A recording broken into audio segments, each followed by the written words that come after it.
Emerging markets have had a stellar year so far. The return from global emerging debt is double that of U.S. Treasuries, and emerging market equities are up 20% versus the 14% for developed markets, according to MSCI indices. We identify three key drivers creating opportunities, yet see considerable dispersion across countries that demands a granular approach.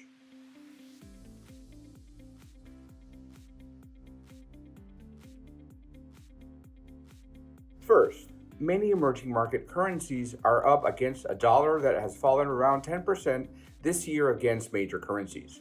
A weaker US dollar is typically associated with stronger relative EM performance. It also means that for dollar-based investors, any gains on emerging market assets gets amplified as they are converted back to US dollars. Second, an improved macro backdrop is driving outperformance in many emerging markets. We see structural changes in several countries that bode well for durable growth. Plus, inflation has fallen back down to pre-pandemic levels in some emerging markets, and rate cuts are well underway.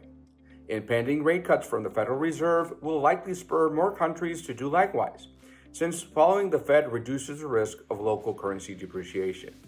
That's why we think now is a good time to lock in today's higher yields on emerging market debt.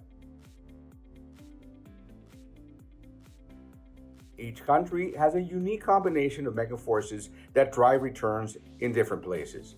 That's why we seek out bright spots while staying neutral broad emerging equities on a short-term horizon. A weaker US dollar, an improved macro backdrop, and dispersion from megaforces are driving performance in emerging markets.